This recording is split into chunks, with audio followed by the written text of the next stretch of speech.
देखिए, हम लोग पढ़ रहे हैं मॉडर्न इंडिया, आधुनिक भारत का इतिहास पढ़ रहे हैं। और आधुनिक भारत के इतिहास को हमने जिस टॉपिक से स्टार्ट किया है, ऑप्शनल पॉइंट ऑफ व्यू से as well as prelims point of view से हमने इसको स्टार्ट किया है। तो इसमें हमने शुरुआत किया है 1707 से, 1707 से स्टार्ट किया है। 1707 में भी हमने 3 मार्च 1707 से आपकी इतिहास की कहानी को प्रारंभ किया है। ये 3 मार्च 1707 जो टाइम है, ये औरंगजेब की मृत्यु का दिन है। औरंगजेब की मृत्यु से ही शुरू होता है आधुनिक भारत का इतिहास। औरंगजेब की मृत्यु के बाद प्रारंभ माना जाता है। तो हमने वहीं से स्टार्ट किया है, औरंगजेब के डेथ से। अब जो है इस क्लास में अब तक हमने क्या चर्चा की कि औरंगजेब की मृत्यु के बाद ऐसा इतिहासकार मानते हैं कि उत्तर मुगल काल प्रारंभ हो जाता है, यानी मुगलों का पतन प्रारंभ हो जाता है। तो मुगलों का जो डिक्लाइन होता है, यानी जिसके लिए एक टर्म यूज करते हैं पोस्ट मुगल, इंग्लिश में टर्म यूज करते हैं पोस्ट मुगल पीरियड, उत्तर मुगल काल हम टर्म यूज करते हैं। उत्तर मुगल काल एक टर्म यूज होता है। तो हम इस काल में जो शासक हुए, उन शासकों से जुड़ी घटनाओं की मदद से हम आधुनिक भारतीय इतिहास का फेज 1 समझने का प्रयास कर रहे हैं। प्रथम भाग है ये, प्रथम भाग है आधुनिक भारतीय इतिहास का। इसको ऐतिहासिक पृष्ठभूमि माने, हिस्टोरिकल बैकग्राउंड माने, मॉडर्न हिस्ट्री का। उत्तर मुगल काल में औरंगजेब के बाद जो शासक आए, उनमें मैंने एक टेबल के थ्रू आपको दिखलाया था कि कौन कौन से शासक आए थे।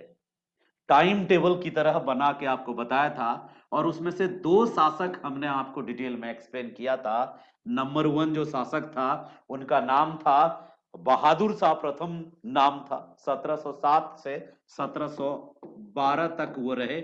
जून 1707 में वो अपने गद्दी पर बैठे और 1712 में उनकी हत्या कर दी गई। ज्यादातर उत्तर मुगल काल के शासकों की हत्या की गई और बड़ा बड़ा बेदर्दी से मारा गया उनको, ज्यादातर मारे ही गए हैं। ठीक है। तो इनकी बहादुर शाह प्रथम की हत्या जो हुई थी, वो युद्ध में लड़ने के कारण हुई थी। वो घायल हो गए थे बंदा बहादुर के साथ युद्ध में, और घायल होने के बाद 27 फरवरी को उनकी डेथ हुई थी, 27 फैब को। और इनका नाम था बहादुर शाह प्रथम शहजादा मुअज्जम, याद होगा आपको, शाह आलम प्रथम के नाम से भी इसको जानते हैं। तो ये अंतिम इज्जतदार शासक थे, जिसको इतिहासकार खुद भी कहते हैं कि ये जो थे, ये बहादुर शाह प्रथम, या फिर इनको आप शाह आलम प्रथम भी के नाम से जानते हैं।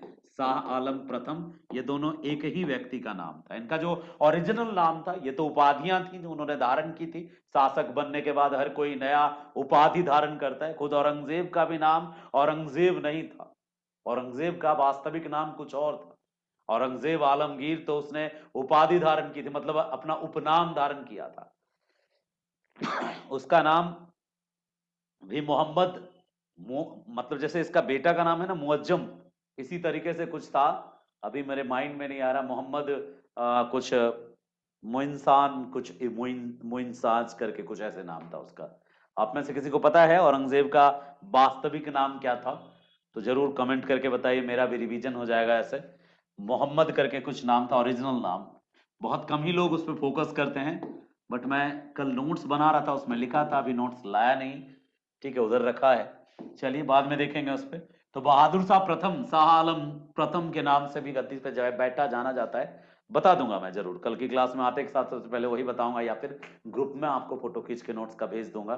तो बिगिनिंग में ये जो थे शासक, इसको अंतिम रिस्पेक्टेड मुगल शासक के रूप में जाना जाता है। और इसके बारे में जो इतिहासकार थे, जिनका नाम है उस इतिहासकार का सर सिडनी ओबन।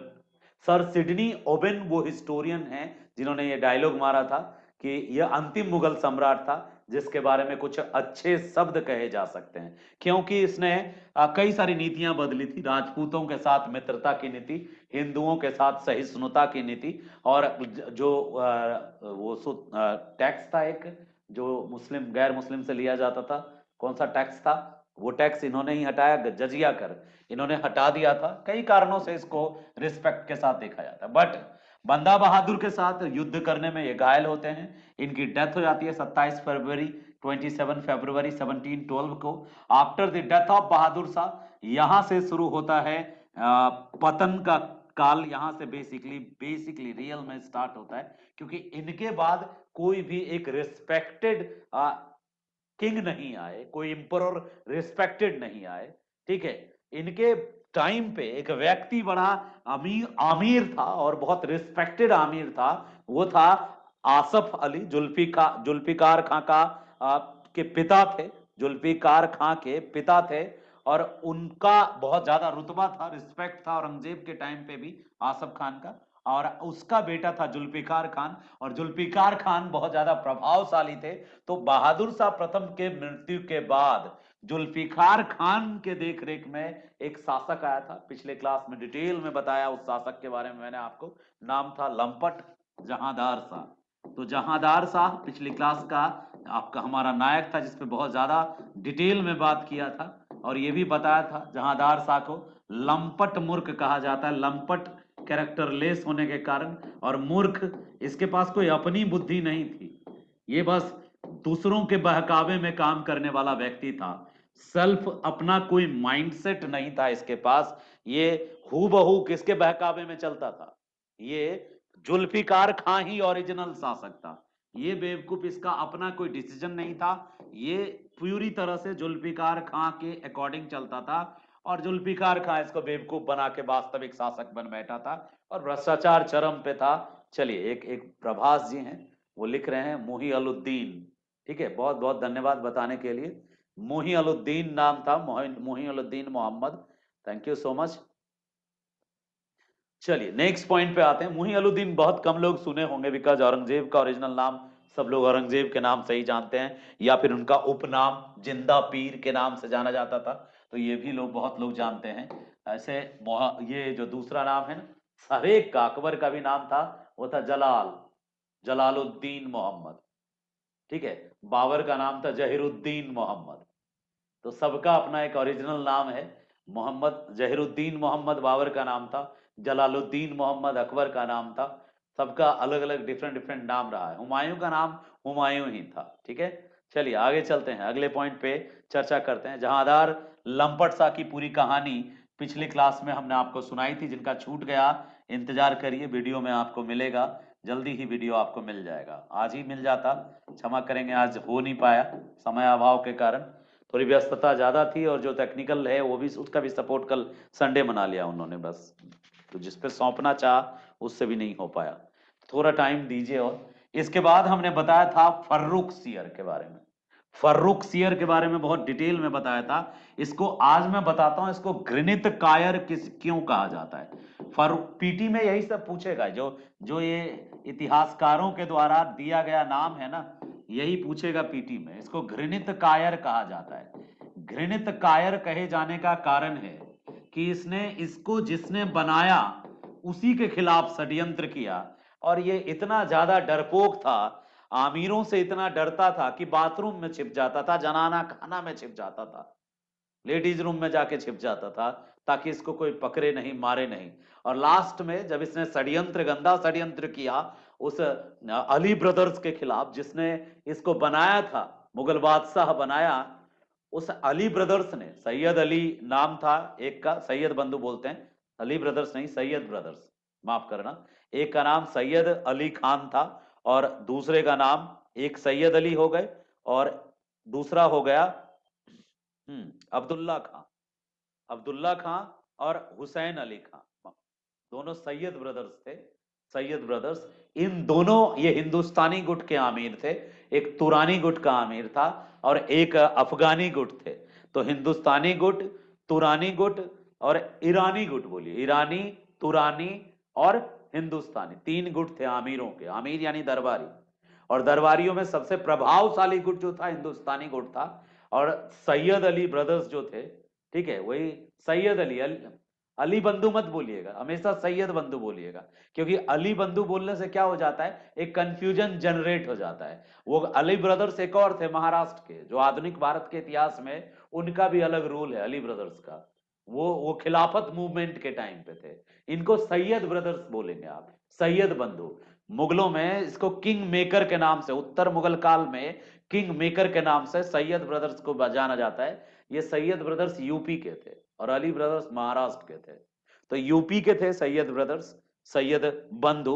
इन्होंने ही बनाया फर्रुखसियर को राजा, और ये फर्रुखसियर उसी को खत्म करने का प्लानिंग करने लगा, क्योंकि इसको तुरानियों ने प्रभावित कर लिया था। तुरानी मुगलों ने, एक निजामुल मुल्क थे तुरानी जो अमीर थे, उसको इसने अच्छा पद दे दिया, छे क्षेत्र का ये दे दिया, जागीरदारी दे दिया। तो तुरानियों के प्रभाव में आके वो लोग इसको भड़का रहे थे। ये सैयदों को मारने की कोशिश करने लगा, खत्म करने की कोशिश करने लगा, और सैयद ओरिजिनल शासक बने बैठे थे, और इनकी चलती नहीं थी कुछ भी। फर्रुखसियर जो था डरपोक था, कायर था, इसका अपना कोई मतलब नहीं, निंदनीय था, निंदा के पात्र था, किसी काम का नहीं, दुर्बल था, कमजोर था, कोई कॉन्फिडेंस नाम का चीज नहीं था उसके अंदर, अपना कोई डिसीजन मेकिंग ही नहीं था।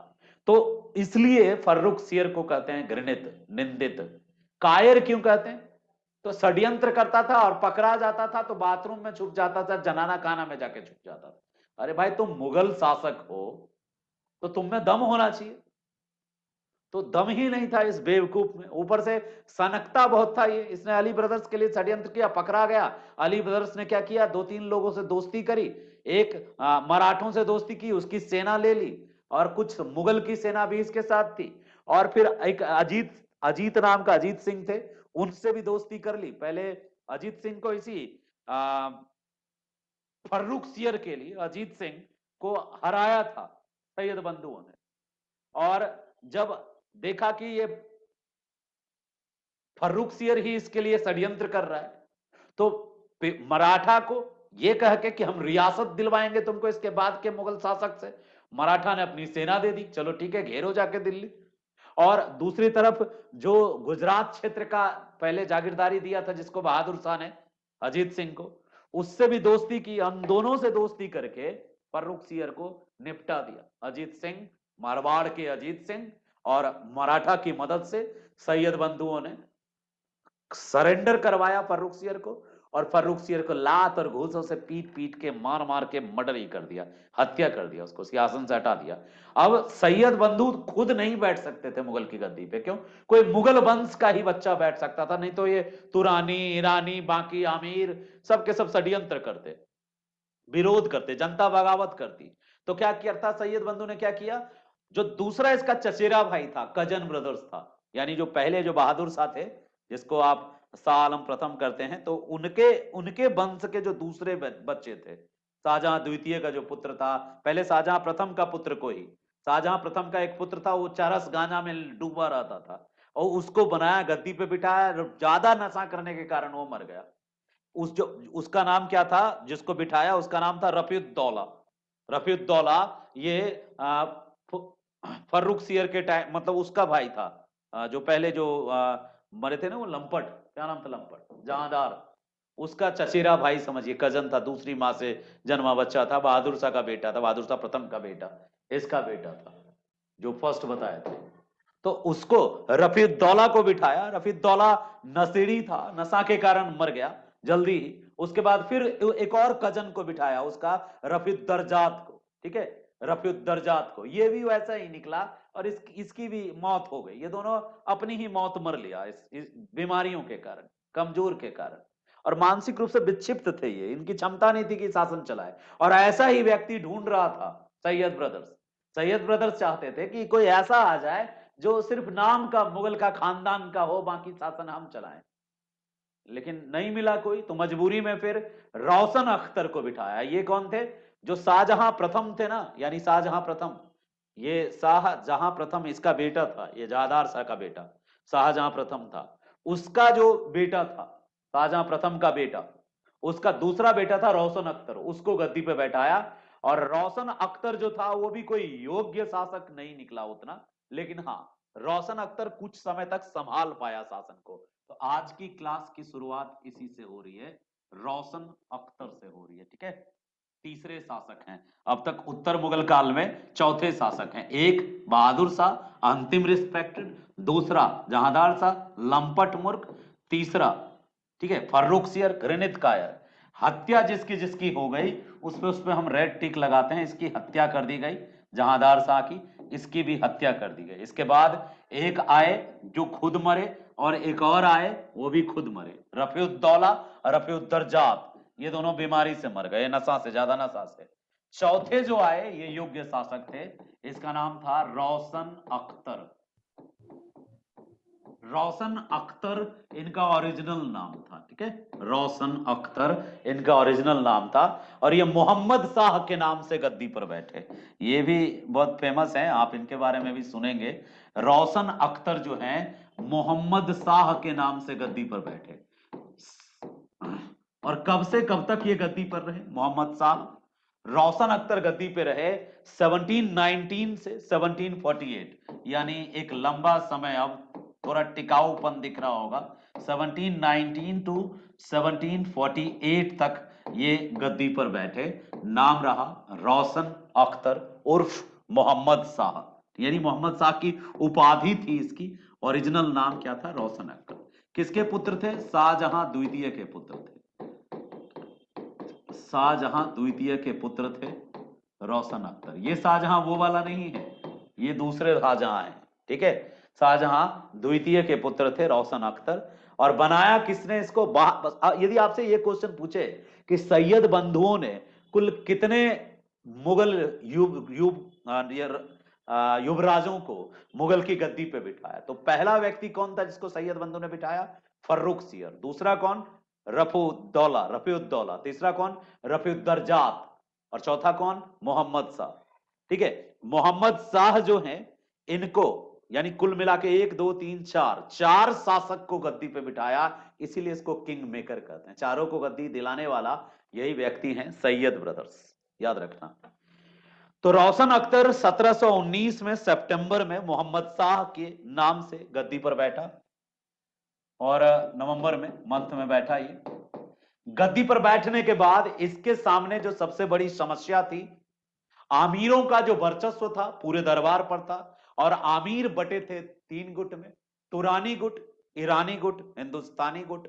इनमें से तुरानी गुट का जो निजामुल मुल्क था, निजामुल मुल्क वो तुरानी गुट का था, वो चाहता था कि किसी भी तरह से सैयद ब्रदर्स मारे जाए। सैयद ब्रदर्स का प्रभाव सिंहासन पर रहेगा तो हिंदुस्तानियों का प्रभाव ज्यादा रहेगा, हिंदुस्तानी मुसलमानों का। तो निजामुल मुल्क ने क्या किया? सैयद बंधुओं के खिलाफ षड्यंत्र शुरू करवाया, और निजामुल मुल्क ने 1722 में सैयद बंधुओं की हत्या करवा दी। याद रखना, सैयद बंधुओं की हत्या यदि नहीं हुई होती तो ये कठपुतला अपने शासन गद्दी पर ज्यादा दिन तक ये कठपुतला शासन नहीं कर पाता। सैयद बंधुओं की हत्या करवा दी। किसने हत्या करवा दी? निजामुल मुल्क ने। और क्यों हत्या करवाई गई?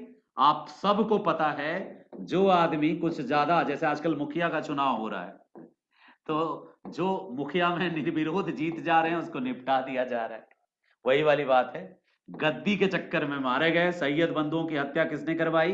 बहुत इंपॉर्टेंट पॉइंट है, निजामुल मुल्क ने। कौन था ये निजामुल मुल्क? तुरानी गुट का था ये निजामुल मुल्क। कब से निजामुल मुल्क पावर में आया? फर्रुखसियर के टाइम पे। फर्रुखसियर ने निजामुल मुल्क जो था तुरानी गुट का अमीर था, तुर्क वाला तुरानी गुट का आमीर था, और तुरानी गुट का आमीर था, याद रखना, आमीर था,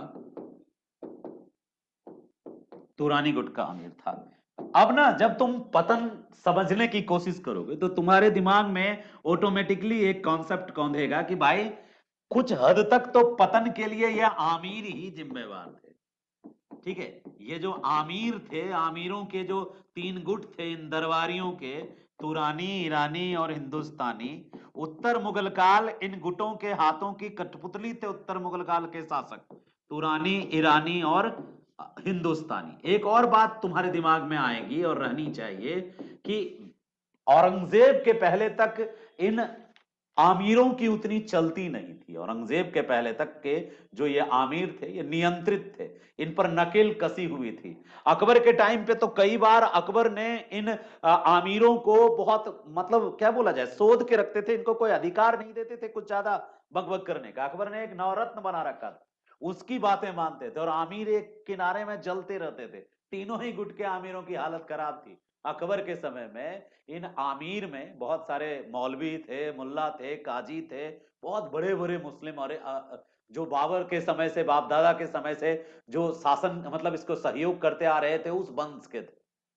अकबर ने किसी को वैल्यू नहीं दिया। अकबर सिर्फ रिस्पेक्ट करता था टैलेंट का, जैसे बिरबल हो गए टैलेंटेड थे, या तानसेन हो गए, बैजू बाबरा हो गए, या महेश दास, वही वो फिर अबुल फजल हो गए, या फैजी हो गए, वो टैलेंट को वैल्यू देते थे।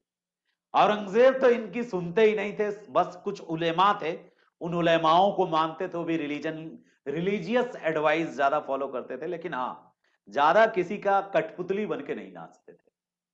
बहादुर शाह प्रथम तक यही रहा, लेकिन जब से फर्रुख सियर आए, वहीं तब से आमीरों की ये कठपुतली वाली खेल, पपेट वाला खेल, गेम शुरू हुआ, और इसी ने लुटिया डुबाई पूरे मुगलों की।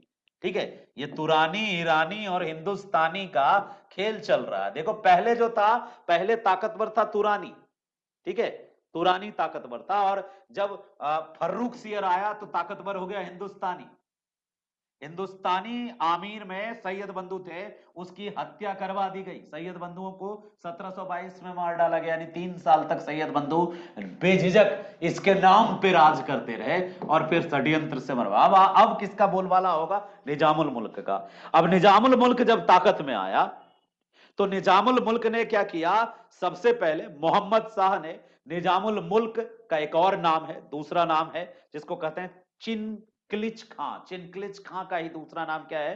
निजामुल मुल्क। तो जब सैयद बंधु थे तो वो वजीर थे। अब नए वजीर कौन बने? 1722 में वजीर सबसे बड़ा पद होता था, याद रखना, मीर बख्श सेना नायक होता था, और वजीर बोले तो प्राइम मिनिस्टर होता था। तो यानी ऑल इन ऑल वजीर होता था। तो निजामुल मुल्क वजीर बन गए 1722 में। क्यों? क्योंकि उसको चैलेंज करने वाला जो पावरफुल मुस्लिम था, सैयद बंधु, उसकी हत्या हो गई, वजीर बन गए निजामुल मुल्क। यानी कि निजामुल मुल्क सबसे ताकतवर अमीर में कन्वर्ट हो गया। लेकिन निजामुल मुल्क जो था, बादशाह उस पर शक करता था। देखो, जब आपको कोई व्यक्ति गलत करते देखता है और उस व्यक्ति के पास आपको समझने की क्षमता नहीं है, समझने की क्षमता है तो अच्छी बात है, तो वो समझेगा आपको कि आपने ये गलत क्यों किया। लेकिन यदि वो नहीं, ना समझ है, तो वो उस गलत के आधार पर आपको जज करने लगेगा। वो जज करने लगेगा, और उसके अकॉर्डिंग आपकी एक इमेज अपने माइंड में बनाएगा। तो वो क्या हो जाएगा? सक्की, संकालू टाइप। समझदार संकालू नहीं होते। अब ये मोहम्मद शाह संकालू स्वभाव का था, और मोहम्मद शाह को डर लगा हुआ था कि निजामुल मुल्क जो वजीर बना है, ठीक है, ये कभी भी मेरा लुटिया गुल कर सकता है। और परंपरा चल पड़ी थी, वजीरों ने, जो सैयद ब्रदर्स थे, 3-3 को निपटाया। अपने पहले लंपट मूर्ख को निपटाया, जहांदार शाह को, फर्रुख सियर को भी निपटाया, और फिर वो दो भाई जो थे, रफीउद्दौला और रफीद उद्दरजात, इन दोनों को भी एक तरह से कुछ लोग कहते निपटा ही दिया, क्योंकि उसकी बात नहीं माना। तो मोहम्मद शाह को इस बात का डर था कि कहीं ये हमको षड्यंत्र करके मार ना दे, ठीक है। और निजामुल मुल्क को भी जितने आमीर थे उनसे डर था कि कहीं हमको मरवा ना दे। तो रिश्ते में थोड़ी दरार पड़ गई, और निजामुल मुल्क जिस क्षेत्र से आया था, वो 1724 में सरेंडर करके अपनी जान बचा के दक्कन चला गया, साउथ चला गया। दक्कन का ही था और दक्कन ही चला गया, दरबार छोड़ दिया। वजीर के पद से एक तरीके से अपने को बचाने के लिए, जब देखा कि इस महाराज भी हम पर शक करते हैं और सब हम पे शक करता है, तो ये घर छोड़ के जा रहा हूं टाइप से। षड्यंत्र बहुत हो रहे थे उसके खिलाफ, और उसको डर था निजामुल मुल्क को कि कहीं महाराज दूसरे की बातों में आ गए तो मैं भी निपट लूंगा जैसे सैयद ब्रदर्स निपटेंगे। 1724 में वही चिंकली खां उर्फ निजामुल मुल्क जो है चले गए भग के, कहां, दक्कन में। और दक्कन जाकर के एक छोटा सा रियासत जो है अपने नाम करके, इनसे लेके मोहम्मद शाह के अनुमति से लेके एक छोटा सा क्षेत्र लेके इसी ने हैदराबाद की नींव डाली। इसी निजामुल मुल्क उर्फ चिंकलिक खां, याद रखना, स्पेलिंग याद रखना, चिनकलिक खां, चिनकलिच खां, चिनकलिच खां, इसी का नाम है चिनकलिच खां। तो चिनकलिच खां उर्फ निजामुल मुल्क 1724 में दक्कन क्षेत्र चला गया, और दक्कन क्षेत्र में जाके इन्होंने ही, निजामुल मुल्क ने ही दक्कन क्षेत्र में जाकर के इसने हैदराबाद के नाम से एक स्वतंत्र राज्य की स्थापना की। तो हैदराबाद के नाम से स्वतंत्र राज्य की स्थापना करने वाला जो व्यक्ति था, स्वतंत्र राज्य हैदराबाद के संस्थापक जो थे, उसी का नाम था निजामुल मुल्क। निजामुल मुल्क कौन था, याद रहेगा आपको, तुरानी गुट का आमीर था। कब सबसे ज्यादा ताकतवर था, वो ताकतवर तो उसी समय से हो गया था जब फर्रुख सियर ने उसको कहा कि आप मतलब सेना नायक बनिए, मतलब एक पद पे आइए। मीर बख्श ने उसको ताकत दिया था, सॉरी मीर बख्श बोल रहे, मीर बख्श तो सेनापति को बोलते हैं, उसको वो फर्रुख सियर ने निजामुल मुल्क को चुना था, तुरानी गुट को, कि आपको दक्कन के क्षेत्र की छह सूबे की सूबेदारी देते हैं, आप ताकतवर बनिए। तो जान के दिया था। मीर बख्शी जो थे ना, वो हुसैन जो खां था, हुसैन अली खां, उसको संतुलित करने के लिए, एक को होता है ना काउंटर बैलेंस करने के लिए, एक और शेर पाल रहे हैं। तो निजामुल मुल्क ताकत में पहली बार तब आया जब फर्रुख सियर ने उसको छह रियासत दे दिया, और उसका 6 सूबा दिया, 6 सूबा, दक्कन के 6 सूबे को चलाने के लिए दिया। और उस 6 सूबे को बहुत अच्छे से चलाया इसने, निजामुल मुल्क और चिंकलिच खान ने, चिंकलिच खान ने अच्छे से चलाया। जब फर्रुख सियर की हत्या हुई तो मोहम्मद शाह गद्दी पर बैठे, और जब मोहम्मद शाह गद्दी पर बैठे तो मोहम्मद शाह ने एक बार फिर याद किया निजामुल मुल्क को। और मोहम्मद शाह ने निजामुल मुल्क को क्यों याद किया, क्योंकि मोहम्मद शाह भी चाहता था सैयद ब्रदर्स से आजादी, सैयद ब्रदर्स के दबाव से आजादी। सैयद ब्रदर्स कुछ बुझता ही नहीं था मोहम्मद शाह का, चुप है, तुमको बनाया कौन, कौन बनाया तुमको मुगल शासक। तो वो अपना शासन चलाने लग गए थे, एकदम पैरेलल सरकार। ऐसे में उसने इसकी सहायता ली, किसकी सहायता, निजामुल मुल्क की सहायता ली, और निजामुल मुल्क की मदद से निपटा दिया। सैयद बंधु को निपटाने के बाद अब लगा मोहम्मद शाह थोड़ा महत्वाकांक्षी था, तेज था, तर्रार था, बेवकूफ, लंपट, मूर्ख, घृणित, कायर नहीं था ये, ठीक है, रंगीला था ये, एक नंबर का रंगीला बादशाह था, और बहुत दिमाग से तेज था ये।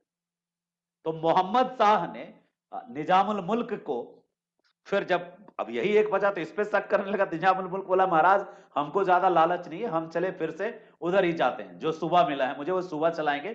तो इसको दे दिया गया कि ठीक है, कुछ सूबा लेकर के आप स्वतंत्र राज्य कीजिए उस पे। और तब इसने हैदराबाद की नींव डाली। इंपॉर्टेंट पॉइंट है, याद रखिएगा।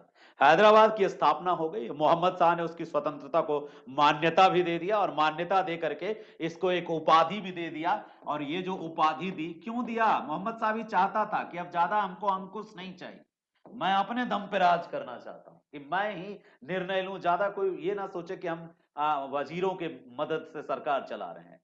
तो अपना आइडेंटिफिकेशन चाहता था, अपनी आइडेंटिटी चाहता था ये मोहम्मद शाह। तो भेज दिया इसको, उपाधि भी दी इसको, उपाधि दी, एक नाम याद रखना, आसफ जाह की उपाधि, आसफ जाह की उपाधि दी थी मोहम्मद शाह ने, और मान्यता भी दी थी। स्थापना जब किया तो मोहम्मद शाह ने इसको मान्यता दे दी कि ठीक है, स्वतंत्र हैं आप, आपको मुगलिया सल्तनत स्वतंत्र घोषित करती है, आपका ये राज्य स्वतंत्र है, आपने मुझे गद्दी पे स्वतंत्र किया तो आपको भी स्वतंत्रता दी जाएगी। इस तरह से मोहम्मद शाह के शासनकाल में एक तो हैदराबाद राज्य का उदय हुआ, और इसी काल में हैदराबाद के जैसा जैसा, हैदराबाद तो वही हो गया निजामुल मुल्क, ऐसा ऐसा 3-4 रियासत उभर गया, एक हैदराबाद। और इसी टाइम पे इसी मोहम्मद शाह ने बंगाल में अपना एक ऐसा ही एक आमिर था जिसका नाम था मुर्शीद कुली खान।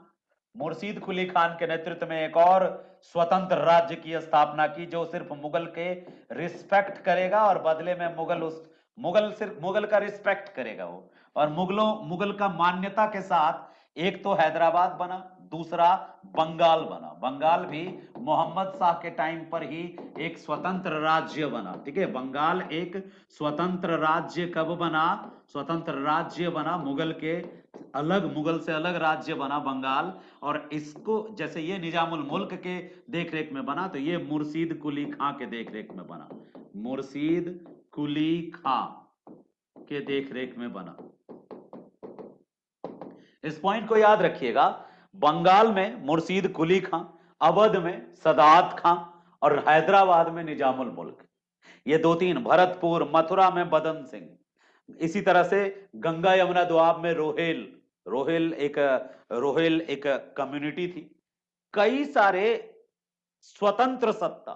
ठीक है, फर्रुखाबाद में भी बंग, मतलब कोई आपसे क्वेश्चन पूछ दे पीटी में कि किस उत्तरवर्ती मुगल शासक के काल में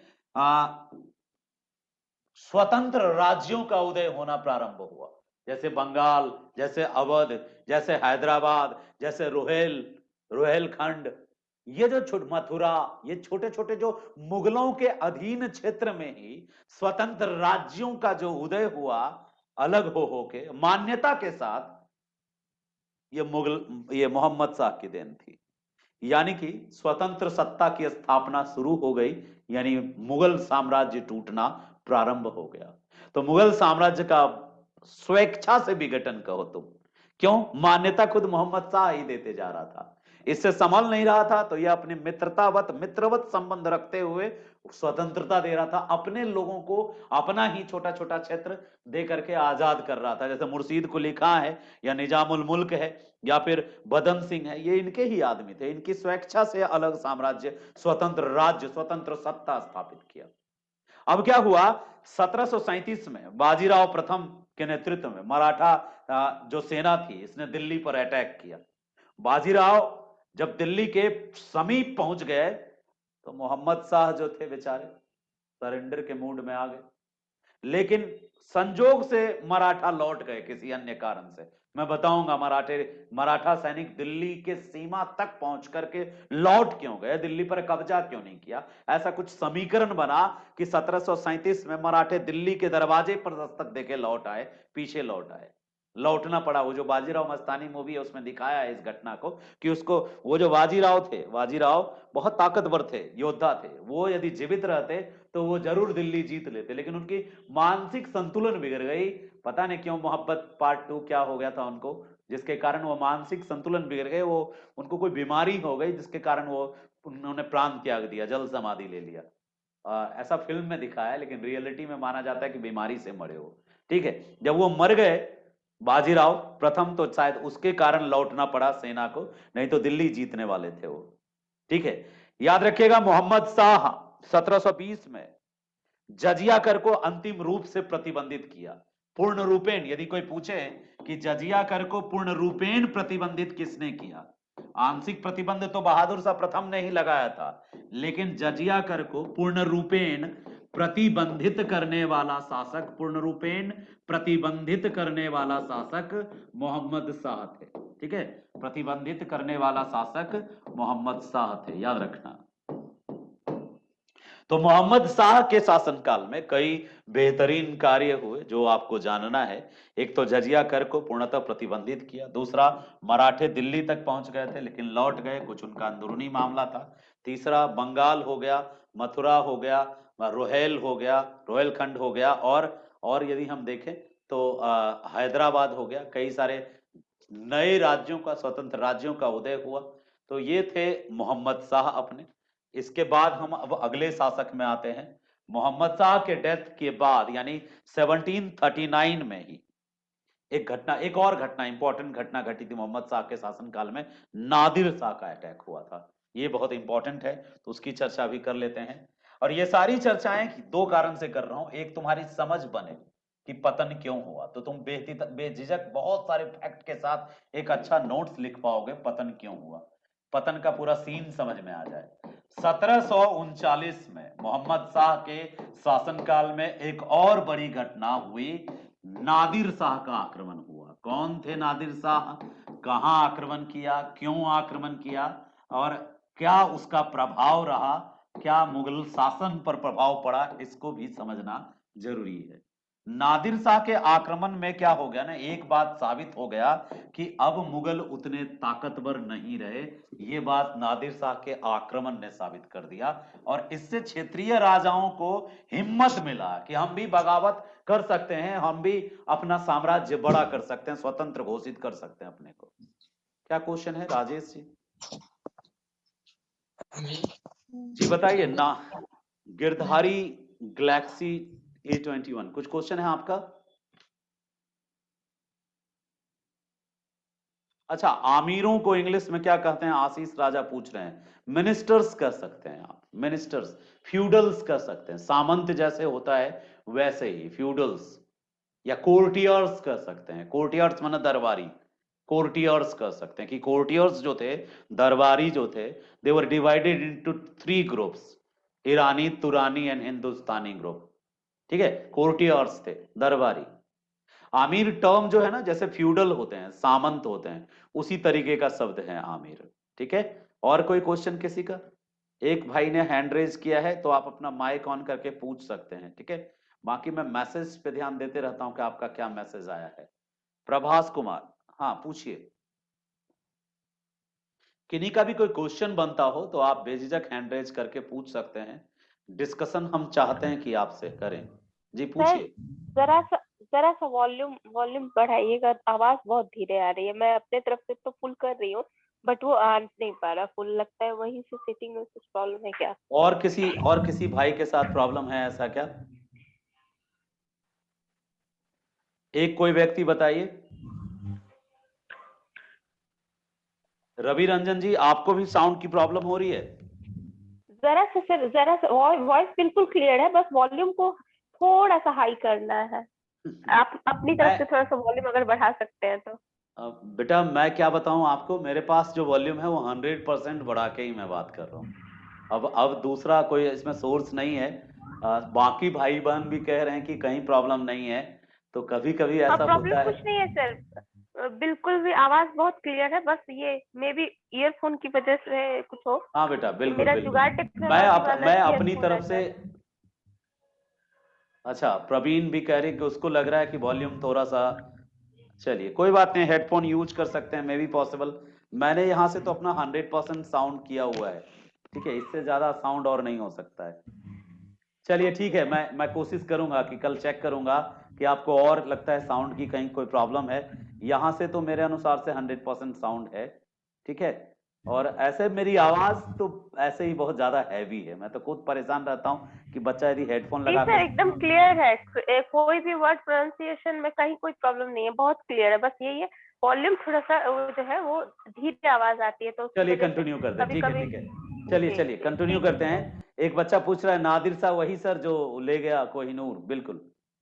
नीतीश कुमार, मेरा भी सॉल्यूशन बता दीजिए। क्या है नीतीश जी आपका प्रॉब्लम? मैंने पढ़ा नहीं, क्या है प्रॉब्लम आपका? माइक ऑन करिए, पूछिए क्या पूछ रहे थे आप। नीतीश कुमार का तो कुछ था ही नहीं ऊपर कोई प्रॉब्लम। एक भी मैसेज में ऐसा कोई इंफॉर्मेशन नहीं है जिसमें मैंने नहीं जवाब दिया हो।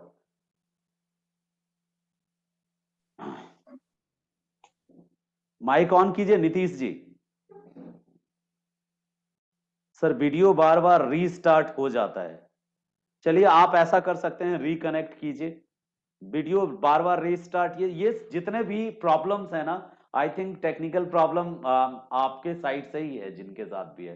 क्योंकि मेरे तरफ यदि थोड़ी सी भी प्रॉब्लम होगी ना, तो जूम का जो ऑपरेटिंग सिस्टम है मुझे इन्फॉर्म करेगा कि ये प्रॉब्लम है।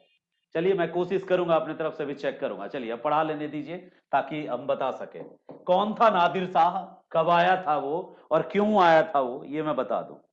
ईरान का नेपोलियन बोलते हैं नादिर शाह को। अभी की क्लास 100% नादिर शाह को पहले जान लीजिए।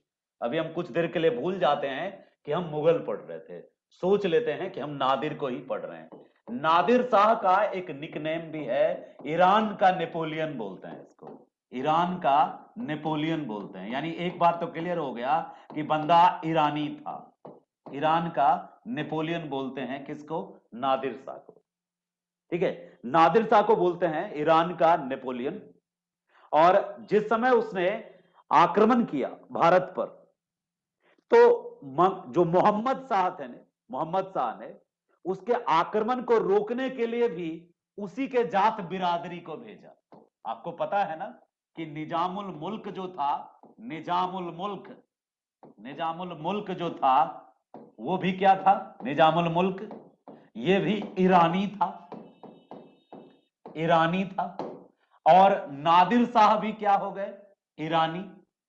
तो निजामुल मुल्क के साथ साथ मोहम्मद शाह ने दो तीन ईरानी, प्रभावशाली ईरानी, अच्छा बोलने वाला ईरानी, बेहतरीन पर्सनालिटी जिसको ईरानियों में इज्जत प्राप्त थी, वही चिंकल खां या निजामुल मुल्क को भेजा और करूमुद्दीन खां को भेजा। जब ये दोनों गए, तीन लोग गए थे, निजामुल मुल्क, करमुद्दीन और एक व्यक्ति थे खाने दौरा। ये लोग गए वहां पे और इन तीनों ने अपनी सेना के साथ सामना किया। यानी ईरानी वर्सेस ईरानी चल रहा था। उधर से नादिर शाह की सेना थी और इधर से ये ईरानी ही थे। बाद में सआदत खां भी आए। मतलब चार चार सेनापति मोहम्मद शाह की तरफ से और लगभग उसमें से तीन ईरानी। और उधर से नादिर शाह अकेला अटैक करने आया। युद्ध जम के हुआ यहीं हरियाणा, बगल में हरियाणा में एक जगह है करनाल, करनाल में भयंकर युद्ध चला। उधर से ही आ रहे थे ना, पश्चिम की तरफ से लूटता हुआ आ रहा था नादिर शाह। तो 13 फरवरी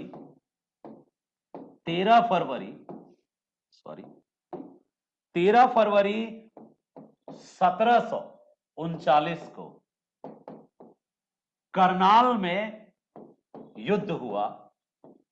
एक तरफ मोहम्मद शाह के 4 सेनापति जिसको लीड कर रहे थे निजामुल मुल्क, सआदत खां, करमुद्दीन खां और एक और थे, दौरा नाम था उनका, दौरा खां। चारों मिलकर लीड कर रहे थे। और दूसरी तरफ अकेला पश्चिम से आया हुआ ये लुटेरा था नादिर शाह, जिसको ईरान का नेपोलियन कहते हैं। ठीक है, फारस का था, फारस यानी ईरान का था।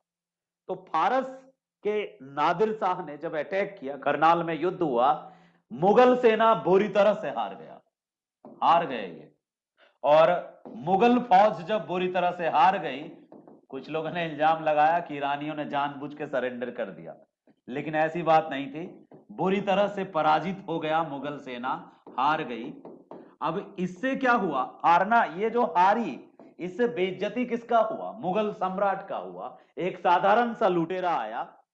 अब क्या, निजामुल मुल्क तुरानी था, बाकी 2 ईरानी थे, माफ करना, तुरानी ईरानी, और हाँ तुरानी था, माफ, अभी जस्ट हमने बताया था और मेरे माइंड में ये चल नहीं रहा था। तुरानी थे, तुरानी ईरानी तीनों भेजे थे। कभी कभी आ जाता है दिमाग में, एक जैसे शब्द हैं। ये तुरानी थे, तुरानी यानी तुर्क क्षेत्र से। ठीक है, तुरानी यानी तुर्क क्षेत्र से थे। अफगान और तुर्क ये दोनों मिला करके तुरानी क्षेत्र हो गया। ईरानी नहीं थे, तुरानी थे, सही कहा आपने, ईरानी थे। और बाकी इसके साथ 4 और योद्धाओं को भेजा गया। ये हार गए। इल्जाम ये लगता है कि जो मुगल सेना के जो कुछ सेनापति थे, उन्होंने नादिर शाह से डर के सरेंडर किया। निजामुल मुल्क जो थे, कुछ समय के लिए एक 50 लाख रुपए का हर्जाना दिया, तो फिर नादिर शाह वापस जाने के लिए सहमत हो गया। यानी नादिर शाह को मिलाने में इसका रोल था। हम इसलिए ये कॉन्सेप्ट मेरे दिमाग में आया। थे तुरानी, लेकिन नादिर शाह को मैनेज कर लिया। नादिर शाह मान गया कि यदि तुम 50 लाख रुपए दोगे तो हम मान जाएंगे, हम चले जाएंगे। तो नादिर शाह को 50 लाख रुपया दे करके सहमत कर लिया लौटने के लिए। मान गए थे नादिर शाह निजामुल मुल्क के कहने पे कि ठीक है, 50 लाख रुपया हर्जाना दो और मैं लौट जाऊंगा। लेकिन एक इन्हीं में से गद्दार जाके मिल गया उसमें। कौन? सआदत खां। हमने बताया था ना, सआदत खां जो थे, निजामुल मुल्क के साथ ही सआदत खां और करमुद्दीन खां, 4 सेनापति लड़ने गए थे, 4 योद्धा। सआदत खां नादिर शाह से जाके मिल गए और सआदत खां ने नादिर शाह को सलाह दिया कि आप 50 लाख का लालच मत करिए, आप जीत गए हैं युद्ध, तो बादशाह मुगल सम्राट को बंदी बनाइए, आपका अलग स्थान होगा, रुतबा होगा। ठीक है। हर नादिर शाह को यह बात समझ में आ गई कि 50 लाख रुपया लेने से ज्यादा फायदा है कि पूरा खजाना ही कब्जा में ले लें, मुगलों का खजाना खाली कर दें। और यह सलाह अवध के नवाब सआदत खान ने नादिर शाह को दी थी, और इस सलाह से मान गए नादिर शाह, और निजामुल मुल्क की बात को टाल दिया कि नहीं चाहिए 50 लाख अब तुम्हारा। और खुद जो नादिर शाह थे, इन्होंने क्या किया, मोहम्मद शाह को और निजामुल मुल्क को बंदी बना लिया, और दोनों को बंदी बना के राजधानी दिल्ली में जितना खजाना था उसको कब्जा में करने के लालच से 20 मार्च 1739 को दिल्ली में घुस गया नादिर शाह। 13 फरवरी के युद्ध में हारा था मुगल सम्राट। हारने के बाद हो गई थी बातचीत कि चलो 50 लाख लेंगे और लौट जाएंगे, लेकिन इस सआदत खान ने सलाह दिया कि क्यों आप बस थोड़ा सा टुकड़ा लेके लौट रहे हैं, आप जो है पूरा धन का खजाना पूरा हासिल करिए। ठीक है। तो पूरा खजाना हासिल करने के चक्कर में, ठीक है, कोई क्वेश्चन है क्या किसी का? प्रभास कुमार जी, आपका कोई प्रश्न है? सर इसके बारे में, सर नादिर शाह के बारे में सर, कि वो पहले सर अवध में आए थे सर सादत खां के यहाँ, और उन्होंने ही इशारा किया कि मुगलों के पास अपार संपत्ति है। अच्छा एक बात बताइए, कोई व्यक्ति पश्चिम से आ रहा है, कोई व्यक्ति ईरान से आ रहा है, हम ज्योग्राफी का मास्टर हैं, तो पहले दिल्ली आएगा, हरियाणा आएगा, फिर दिल्ली आएगा, सीधे अवध आएगा अपनी सेना लेके। अवध यूपी में। तो आप हाँ सर, इसको वो ठीक, पहले, जी सर, वो पहले मतलब सर पहले तो वो मुगल दिल्ली में ही आएंगे सर, चलिए चलिए, लेकिन ठीक ठीक। कहीं ने देख लिए अब थे सर। नहीं, कहीं नहीं, अब हम लॉजिकल पढ़ेंगे। हम ज्योग्राफी और ऐसे टीचर से पढ़ रहे हैं जो टीचर ज्योग्राफी से पीएचडी कर रहा है, तो भाई एकदम हम ज्योग्राफिकल चेक जी करेंगे। सर। कोई ईरानी आएगा तो पश्चिम से आएगा, और पश्चिम से कोई आएगा तो उसको पहले हरियाणा मिलेगा, और तब फिर वो दिल्ली मिलेगा, तब फिर वो अवध मिलेगा उसको। तो वो करनाल का युद्ध जरूर करेगा। दरअसल करनाल के युद्ध में लड़ाके जो मुगलों ने भी, मुगलों के पास, पहले माइक ऑफ कर लीजिए जिनका भी ऑन है प्लीज, प्लीज माइक ऑन नहीं ऑफ कर लीजिए। चलिए अब सुनिए, मुगलों की तरफ से 4 लोग लड़ने आए थे। कभी कभी क्या होता है ना, जिस बिल्ली को आप दूध की रखवाली करने भेजते हैं और वही बिल्ला दूध पी जाता है, वही वाली बात है। मुगलों ने ही भेजा था, मुगलों के पास अपनी सेना नहीं थी ना, यही इन्हीं लोगों पे टिके थे वो। तो मुगलों की तरफ से यानी मोहम्मद शाह की तरफ से निजामुल मुल्क वही तुरानी, और करमुद्दीन खां, और खाने दौरा, और शहादत खां, ये चारों अपनी सेना लेके मुगलों की तरफ से लड़ने आए थे और हार गए। हार गए तो निजामुल मुल्क भी बात करने मिलने गया कि साहब अब तो हम लोग हार गए हैं, आप जो कहेंगे वही होगा। लेकिन निजामुल मुल्क ने अपनी वो दिखाई, वफादारी। निजामुल मुल्क ने वफादारी, हाँ तुरानी था, निजामुल मुल्क तुरानी था, मान गए हम, बिल्कुल तुरानी था। तुरानी होने के बाद भी बातचीत की कला अच्छी थी, वो अपने बातचीत से उसको मना लिया 50 लाख में। 50 लाख डॉलर में रेडी, डॉलर नहीं रुपये में रेडी हो गया था, 50 लाख रुपए में। लेकिन फिर सादत खां अलग से मिला उसको और सलाह दिया नादिर शाह का, उसको लगा जीते हुए के साथ रहेंगे तो हमको ज्यादा फायदा होगा, हमें माफ कर देगा। तो ये उसको अपनी तरफ मिलाने के लिए किया नादिर शाह को, उसी ने सलाह दिया कि लूटो।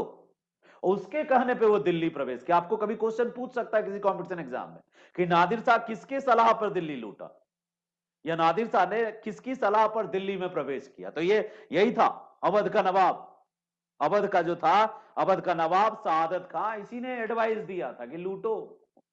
अब पहले जैसी बात नहीं है मुगलों में, लूट लो। 50 लाख रुपए लेके क्या करोगे, पूरा खजाना लूटो।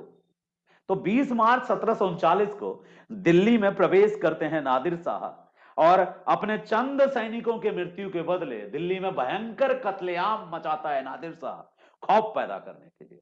लगभग 20,000 गरीबों लोगों को कत्ल कर देता है नादिर शाह, ताकि ऐसा खौफ पैदा हो कि उसके खौफ से दिल्ली का जो बादशाह है वो चरणों में आके गिरे। तो नादिर शाह ने दिल्ली पर एक तरीके से कब्जा कर लिया कुछ समय के लिए, और उसका एक रिप्रेजेंटेटिव था, नाम था उसका जकारिया खान। जकारिया खान को गवर्नर बना दिया दिल्ली का। नादिर शाह ने 57 डेज तक दिल्ली को लूटा, 20,000 गरीबों को काट डाला, जो रास्ते में मिला काट डालता था। जो पकड़ा गया, जिस पर उसकी मन, जिसको काटने का मन हो उसको काट दिया। जब बहुत भयंकर लूटपाट मचाता रहा, तब इसी दौरान उसने प्रसिद्ध मुगल राज सिंहासन तख्ते ताउस, शाहजहां ने बनाया था वो तख्ते ताउस, उस तख्ते ताउस को उठा लिया और मुगल ताज पे लगा विश्व का सर्वाधिक महंगा हीरा कोहिनूर मुगल ताज पे लगा था, वो कोहिनूर भी वापस जाते समय अपने साथ ले गया और 15 करोड़ नगद ले गया। एक गद्दार के कारण कितना बड़ा लॉस था। क्या कहेंगे हम, निजामुल मुल्क अच्छा था या शहादत खान अच्छा था? निजामुल मुल्क जो है वो वफादारी दिखाया था, समझा लिया था, अच्छा मैनेज हो गया था। और शहादत खान जो था अवध नवाब ने, इसने गजब एडवाइस दिया, मिला कुछ नहीं। ऐसा नहीं कि जाते जाते अवध के नवाब को कुछ बड़का दे गया, ठीक है, मांगा। अवध के नवाब शहादत खान ने नादिर शाह को कहा कि आप इतना ले जा रहे हैं मालिक, हम ही ने आपको दिया था ये सलाह, आप हमको भी कुछ दे देते। नादिर शाह पूछा कितना चाहिए? 20 करोड़ दे दीजिए मालिक। इतना गंदा सा थप्पड़ मारा और एक झिटका तक नहीं दिया और बेइज्जत करके भगाया। और इतनी गिलानी हुई ना शहादत खान को, बहुत बहुत बुरा लगा शहादत खान को, इतनी गिलानी हुई, जहर खा के जान दे दी, आत्महत्या कर लिया शहादत खान। उसको रियलाइज हुआ कि ये जो 20,000 निर्दोष लोग मरे, इसकी हत्या के लिए मैं जिम्मेदार हूं। उसको रियलाइज हुआ कि मैंने अपनों के साथ गद्दारी करी है, मैं यदि इस बेवकूफ जाहिल जानवर को नहीं जगाता, ये जानवर वहीं से लौटने वाला था। तो याद रखिएगा, शहादत खान ने सुसाइड कर लिया, लालच में आ गया था वो, ठीक है, लालच में आ गया था बेचारा। उसको लगा था कि मुगल खजाना लूटेगा तो ये बेवकूफी देखो। अरे भाई, जब वो लूटेगा तो तुमको केवल एडवाइस देने के लिए क्यों कुछ देगा? उल्टा तुम्हारा भी नहीं लूट लेगा जाके। जानवर तो जानवर है, पराया तो पराया है। तो ये मूर्खता थी उस बेवकूफ की, उल्टे दिमाग की। तो शहादत खान ने सुसाइड कर लिया, याद रखना। उसने नादिर शाह से मांगा था कि हमको 20 करोड़ दीजिए, क्योंकि हम ही आपको सलाह दिए थे, देखो भाई किसी को फालतू का सलाह मत दो, क्योंकि जो जब तुम्हारे सलाह से कमा तो लेगा, लेकिन कमा के वो तुमको देगा ये कोई जरूरी नहीं है। तो मुफ्त की सलाह नहीं देते जाना चाहिए। तो ये नादिर शाह और शहादत खान की ये जो स्टोरी है इतिहास की, इससे बहुत कुछ सीखने को मिलता है।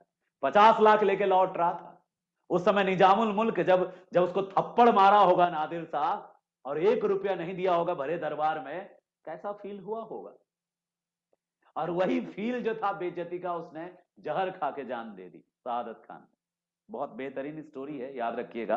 तो नादिर शाह, ठीक है, अभी तक नीलू जी जो है मयूर सिंहासन पे ही हैं, ठीक है, कोई बात नहीं, आप उस सिंहासन को पकड़े रहिए। मयूर सिंहासन है, तख्त ताउस है, ठीक है, मुगल राज सिंहासन है, और मुगलों का जो ताज था उसमें लगा कोहिनूर है, उस सब पर फोकस करिए। ये सब ले गया था। हम तो यहाँ फोकस कर रहे हैं कि जब हम किसी का बुरा करते हैं तो दरअसल हम अपना बुरा करते हैं। इतिहास हमें यही सिखाता है, ठीक है। नादिर शाह 1739 में लौट गया। लौटते समय नादिर शाह तख्त ताउस मयूर सिंहासन ले गया। मुगल, अच्छा अब एक क्वेश्चन पूछ रहा सर, कोहिनूर, ठीक है ठीक है, समझ रहा हूं, आप अच्छा पढ़ते हैं बहुत, ये इस पे वायरल होते रहता है, कई वीडियोस बच्चों ने बना के डाला है कोहिनूर पे, कि कोहिनूर गोल गुंडा नहीं, गोलकुंडा है, गोलकुंडा की खान से निकला तो मुगल के पास कैसे पहुंचा, रंजीत सिंह के पास कैसे पहुंचा, और फिर कैसे कैसे कहां से ब्रिटेन की महारानी के वहां कैसे पहुंचा। वो कोहिनूर की यात्रा, कोहिनूर की कहानी किसी और दिन, ठीक है। अभी तत्काल मुगलों की कहानी पढ़ रहे हैं, बस इतना जाने कि कोहिनूर की अपनी कहानी है, मनहूस है कोहिनूर। इसीलिए कोई मेल उसको, जो मेल उसको पहना, मेल को बर्बाद कर दिया, तो इसीलिए फीमेल ही पहनती है उसको बस। चलिए बाद में बात करेंगे इस पर। तो अभी बस इतना जान लीजिए कि नादिर शाह 1739 में लौटा, तख्त ताउस ले गया, कोहिनूर हीरा ले गया, ठीक है, और प्रसिद्ध चित्रित फारसी पांडुलिपि भी ले गया। हिंदू संगीत की प्रसिद्ध चित्रित पेंटिंग उसको बड़ा पसंद आया, वो भी ले गया। मैन्युस्क्रिप्ट ले गया, क्या, हिंदू संगीत की मैन्युस्क्रिप्ट ले गया। नादिर शाह 1739 में लौटा। और 1747 में उसकी मृत्यु हो गई, ज्यादा दिन बचा नहीं, उसकी भी डेथ हो गई। और मोहम्मद शाह के शासनकाल में नादिर शाह के जो उत्तराधिकारी थे, उसका बेटा, नादिर शाह का बेटा उत्तराधिकारी कहिए, अहमद शाह अब्दाली, 1700 जैसे 47 में नादिर शाह मरा, इतना धन लेके गया था, लौटा था, तो उसके उत्तराधिकारी अहमद शाह अब्दाली फिर अटैक किया 1748 में, ठीक है। और 1748 में जब वो अटैक करने आया अहमद शाह अब्दाली 1748 में 50,000 सेना के साथ आया, पंजाब पर आक्रमण किया, लेकिन वो हर बार क्या है, दाल भात का कौर है। नादिर शाह जीत गया तो सोचा अहमद शाह अब्दाली कि हम जीत जाएंगे, लेकिन इस बार आया तो पंजाब में 1748 में पंजाब पर अटैक किया और पंजाब तक तो ठीक रहा और वहां से आगे नहीं बढ़ पाया, फेल हो गया, हार गया। और 1749 में पंजाब पर आक्रमण दोबारा किया, लेकिन फिर पराजित हो गया, यानी पंजाब से आगे बढ़ नहीं पाया, पंजाब से आगे अहमद शाह अब्दाली नहीं बढ़ पाया। तो अब तक आपने देख लिया होगा, अहमद शाह अब्दाली को दुर्रे दुरानी कहते हैं, वो अपना नाम खुद ही उसको अपने आप को दुर्रे दुरानी कहता था, युग का मोती कहता था, ठीक है। नादिर शाह खुद अहमद शाह के बारे में कहता था, अब्दाली जैसे चरित्र का व्यक्ति सारे ईरान, तुरान और हिंदुस्तान में नहीं देखा। अब्दाली को इतना मानता था, कौन? वही नादिर शाह, ठीक है। नादिर शाह अब्दाली को बहुत मानता था, लेकिन अब्दाली वैसा नहीं निकल पाया जैसा नादिर शाह। तो ये दो आक्रमणकारी, चाहे नादिर शाह हो या दुर्रे दुरानी यानी वही अहमद शाह अब्दाली, और युग का मोती जिसको बोलते हैं, तो ये जीत नहीं पाया नादिर शाह की तरह, ठीक है। और अंतिम में अब्दाली जो है, अहमद शाह अब्दाली, वो लौट गया 1748 में। लौटा क्या, एक बार और अटैक किया, वो 3 बार अटैक किया, और अगले अटैक में 1748 में शाहजादा अहमद शाह को पराजित किया, जो मोहम्मद शाह का बेटा था उसको पराजित किया, और उसके बाद फिर लूटपाट के लौट गया। ज्यादा इंपॉर्टेंट पॉइंट नहीं दे पाया वो अहमद शाह अब्दाली, बस 1-2-3 युद्ध किया और यहां से वो लौट गया। तो याद रखिएगा जो जो मेन पॉइंट बताया। अब लास्ट पॉइंट है, मोहम्मद शाह को रंगीला बादशाह क्यों कहते हैं? मोहम्मद शाह को रंगीला बादशाह कहते हैं क्यों? देखो, मोहम्मद शाह को एक शौक था, गंदा सा शौक, उसी गंदे शौक के कारण उसको रंगीला बादशाह कहते हैं। वो गंदा शौक क्या था? इनको ना थर्ड जेंडर के लोग बहुत पसंद थे। मोहम्मद शाह को थर्ड जेंडर के लोग बहुत पसंद थे, और ये अपने हरम में ढेर सारा थर्ड जेंडर लाके रखा था, ठीक है। तो मोहम्मद शाह जो थे वो थर्ड जेंडर्स के साथ ज्यादा टाइम एक्सपेंड करते थे, इसलिए उनको कहा जाता था, बिलासी आचरण था, और इसीलिए उसको रंगीला कहा जाता था। कमेंट करते थे इतिहासकार, ज्यादातर टाइम वो उनके साथ ही बिताता था, थर्ड जेंडर की पूरी मंडली रखता था। थर्ड जेंडर यानी आप जिनके लिए टर्म यूज करते हैं, हिजरे। तो मोहम्मद शाह अधिक समय अपने हरम में बिताता था और उन थर्ड जेंडर्स के लोगों के साथ बिताता था, और दिन रात उसी में डूबा रहता था। वो उनको नृत्य गान से मनोरंजन करते रहते थे, इसलिए इसको रंगीला कहा गया। तो रंगीला, घृणित, कायर और लंपट मूर्ख तीनों से मिलवा दिया मैंने आपको, लेकिन अब तक में रंगीला ज्यादा दिन टिका रहा, बाकी घृणित, कायर निपट गए जल्दी, लंपट मूर्ख भी निपट गए जल्दी। और आपने दोनों को देख लिया, किसको किसको? नादिर शाह को भी देखा और अहमद शाह अब्दाली को भी देखा, और उस गद्दार को भी देखा जिसके कारण 20,000 से अधिक गरीब दिल्ली में कत्लेआम कर दिए गए, शहादत खान अवध का। अब अगली क्लास जो होगी आपकी कल होगी, कल की क्लास में हम कोशिश करेंगे इसको फिनिश करने का। चलिए, उम्मीद करते हैं आपको चीजें याद होती जा रही है, ठीक है। Thank you so much. कल फिर मिलेंगे हम आपसे इसी टाइम पे।